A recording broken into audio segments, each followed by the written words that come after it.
Grand 2, nous allons voir l'impact de la structure de la population sur le développement du Burkina Faso.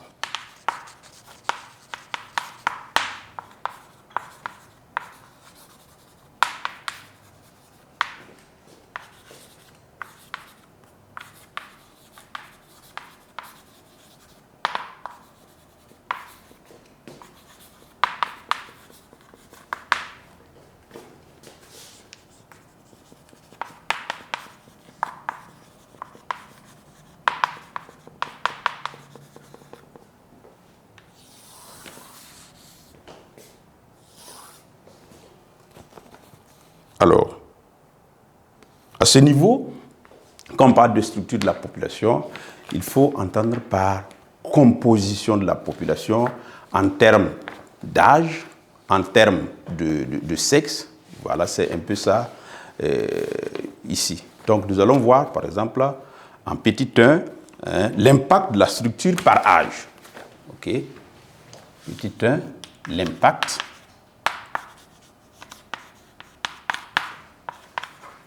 de la structure par âge de la population.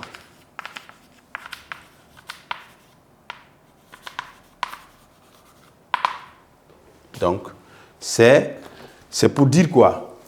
Lorsque la population est par exemple jeune, d'accord, lorsque nous avons la jeunesse, c'est la jeunesse qui constitue, je parlais tantôt de la main-d'œuvre, c'est les jeunes qui constituent la main-d'œuvre. Donc, c'est les jeunes qui permettent le renouvellement des générations. Lorsque la population est très jeune, c'est comme ça. Et nous pouvons ici essayer de regrouper les actions en deux thèmes. D'accord? On verra d'abord les atouts de la jeunesse. D'accord? Donc, en termes atouts de la jeunesse,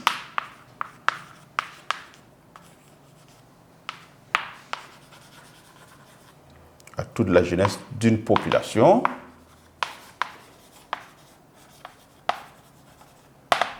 C'est là où on parlait de l'abondance, d'accord? La disponibilité de la main-d'œuvre. OK? Abondance de la main-d'œuvre, ça revient un peu. Renouvellement des générations.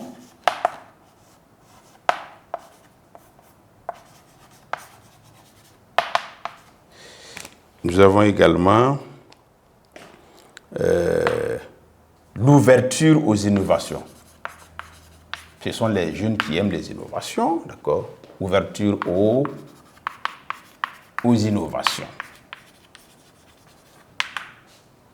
Et nous avons aussi le vaste marché de consommation, etc. Ça, ce sont des atouts. Lorsque la population est jeune, ça permet d'avoir ces atouts-là. Mais le contraire aussi est là. Lorsque nous avons une population très jeune, ça demande des grands moyens dans l'investissement dans certains domaines. Il faut des écoles, il faut pour les scolariser, il faut des centres de soins adaptés pour les soigner, il faut les nourrir. Donc ça, c'est des aspects négatifs qu'il faut retenir. Lorsque la population est jeune, il y a ces aspects négatifs-là qu'il faut retenir. Et ça joue sur le développement. Lorsque on investit beaucoup dans la construction des écoles, on investit beaucoup dans la construction des centres de santé, on investit beaucoup dans l'achat des aliments. Alors on ne peut plus avoir suffisamment d'argent, beaucoup d'argent pour investir dans d'autres secteurs, dits secteurs productifs, notamment dans l'industrie, dans l'agriculture, voilà, dans l'élevage, ainsi de suite. Donc ça joue sur le développement, ça joue un aspect négatif. Donc il faut retenir à ce niveau, au niveau des inconvénients,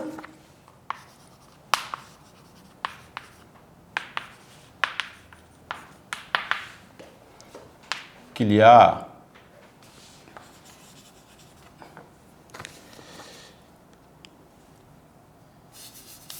ajouter taux de chômage élevé, voilà, taux de chômage élevé. On peut parler du développement aussi. Développement de la délinquance, par exemple. Délinquance juvénile, délinquance des jeunes. On peut parler aussi de l'insuffisance, je parlais de ça tantôt, l'insuffisance des offres sanitaires, éducatives,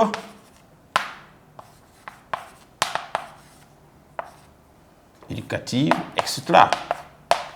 Donc, c'est ce que ça veut dire. Lorsque les gens sont jeunes, il faut des moyens pour investir dans tous ces domaines, dans la santé, dans l'éducation, il n'y a pas de travail, et ça joue évidemment sur le développement du pays. J'ai dit, lorsqu'on investit beaucoup, par exemple dans certains acteurs, notamment dit des domaines sociaux, d'accord, ça joue sur le reste de l'argent, le reste de l'enveloppe à mettre évidemment dans les secteurs, dits secteurs productifs. Donc ici, la liste est longue, on peut parler même de l'insuffisance des logements, des difficultés pour leur trouver à manger, insuffisance de l'alimentation, ainsi de suite. Donc, et ça joue évidemment sur les priorités à définir en termes de projets de développement. Donc, et nous verrons en deux l'impact de la structure par sexe.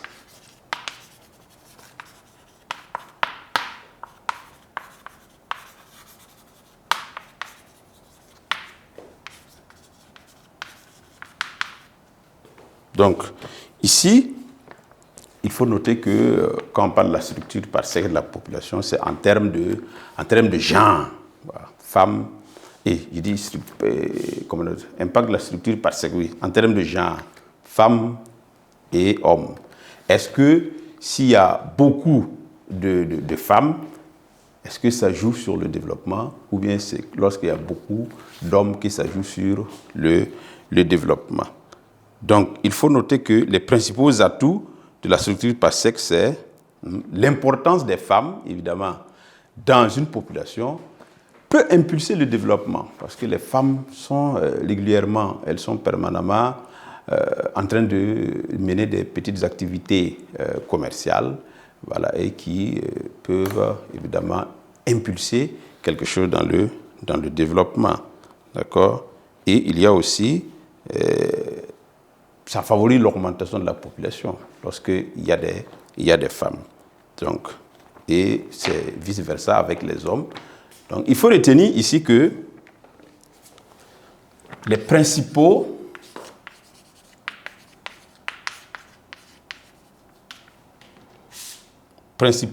atouts de la structure par sexe sont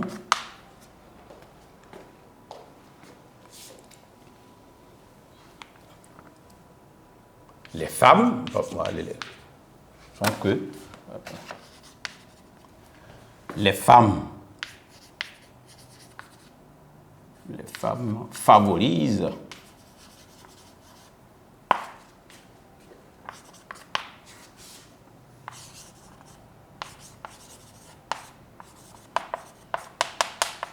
la procréation, elles développent aussi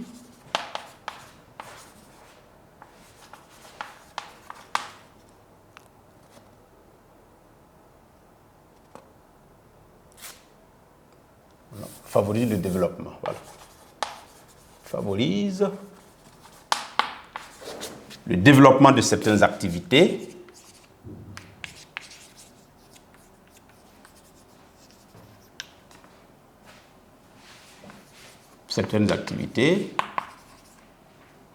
commercial, bien sûr.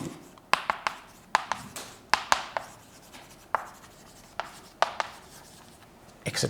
Lorsque on a plus de femmes dans la population, ça permet de développer certaines activités, notamment l'artisanat, d'accord. Mais il y a aussi un inconvénient qu'il faut noter, d'accord. Les femmes, surtout dans la société burkinabé, il y a beaucoup de pesanteurs sociales qui défavorisent les femmes à un certain niveau. D'accord. Par exemple, là où l'agriculture est développée, certaines femmes n'ont pas accès à la terre, par exemple. Donc il y a une certaine discrimination. Et il faut reconnaître aussi que lorsque la maternité intervient, ça joue évidemment sur la production de la femme. Donc, ici, à ce point, il faut retenir que les atouts, d'accord, sont que l'effectif important des femmes en âge de procréer, par exemple, favorise l'augmentation de la population, le développement de certaines activités, notamment des activités artisanales. Mais il y a un inconvénient. Il faut noter que le nombre important de femmes dans la population joue un peu sur le développement parce que les femmes sont soumises à certaines pesanteurs de la société et elles sont la plupart du temps écartées pour l'accès à certains moyens de production. Il y a des difficultés dans l'accès même à la terre pour les femmes qui veulent entreprendre dans l'agriculture. Donc, de façon résumée, c'est ce qu'on peut dire à ce niveau. Donc, leur forte proportion influence négativement, par exemple, la production. Forte influence des femmes influence la production. Je parlais de lorsque la maternité intervient, voilà, ça joue un peu sur le rendement de la dame. Donc, si elles sont nombreuses, c'est un peu compliqué. Et le taux de scolarisation et le niveau de vie également prend un coup. La plupart du temps, si vous constatez, voilà, généralement, les femmes sont empêchées en cours de route au niveau de la scolarisation par certains phénomènes qui les obligent à quitter les bancs. Donc, ça joue un peu sur le niveau de la scolarisation. Voilà.